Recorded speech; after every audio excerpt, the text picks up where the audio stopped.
Okay, we record 29th of July. It's in the morning here in New Zealand, like 4 and a bit days to go before we start zooming around the world. And really pleased to have Jane on board as well. We met 2 or 3 years ago at an iRest workshop. And Jane's going to be teaching. She's from New Zealand, down in Christchurch. Therapeutic Flow, 10:15 to 11:15 a.m. New Zealand time. So, Jane, hi. Hi. Nice to see you. Nice to chat again, Paul. It's really nice to chat with you too. Tell us a little bit about your class.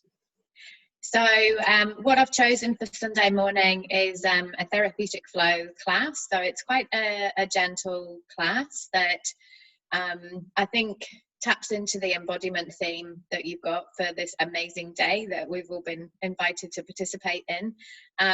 So Therapeutic Flow has a background in yoga therapy, so very much functional movement patterns that can be taken into daily life to encourage people to experience that functional movement, what that feels like in the body.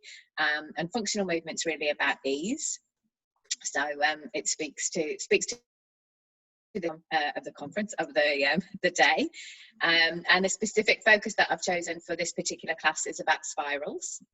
I really like spirals. They're everywhere in nature, and spirals have got this awesome progression from the almost 2D circle to a 3D elongated spiral that taps into that lengthening through the spine and creating some space, and whether that's physical space or emotional, energetic or mental space.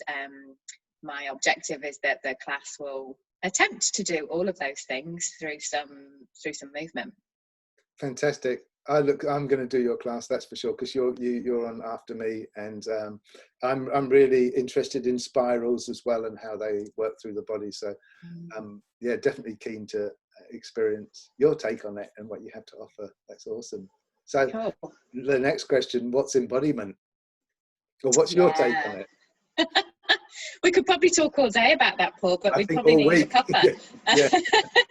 But yeah, for me, embodiment is about getting out of the mental space, getting away from our cognition, but in a way that we introduce a level of understanding and a level of intention that obviously starts with the cognitive and then moves from cognitive into sensation.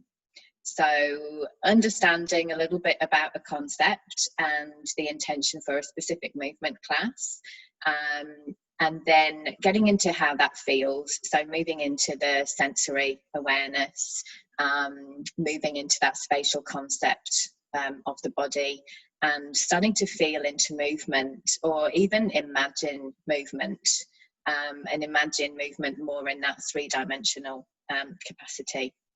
So yeah, moving out of heads, moving into bodies, and moving into those deeper layers of self that we can ignore or just be less aware of when we're very busy in that mental space. So embodiment to me is about putting that into practice and feeling it in the body. Fantastic. That's perfect. It is, but as you say, it's a massive subject, but that's great, coming out of your head, going into your body, and recognizing both of those two activities that go on within us as well. Yeah, fantastic. Because we can understand things, can't we, on a cognitive level, but then putting that into practice and actually feeling it is quite a different thing. Yeah. And different people need different doorways into having that experience. So that's, if I can encourage that in a movement class, then I'm doing a great job. Awesome. Fantastic. I look forward to that. And yeah, cool. Thanks for coming on board and chatting for a few minutes. Welcome. It's it's an amazing thing that you're doing, and good on you for putting that energy into something so worthwhile. I'm really excited to be part of it. I'm really excited to have you part of it. Thanks, Jane. You're welcome. So I'll see you on Sunday. Yeah, awesome. Yeah, I'm going to stop recording now and we'll chat a bit more. Okay, cool. Thanks, Jane.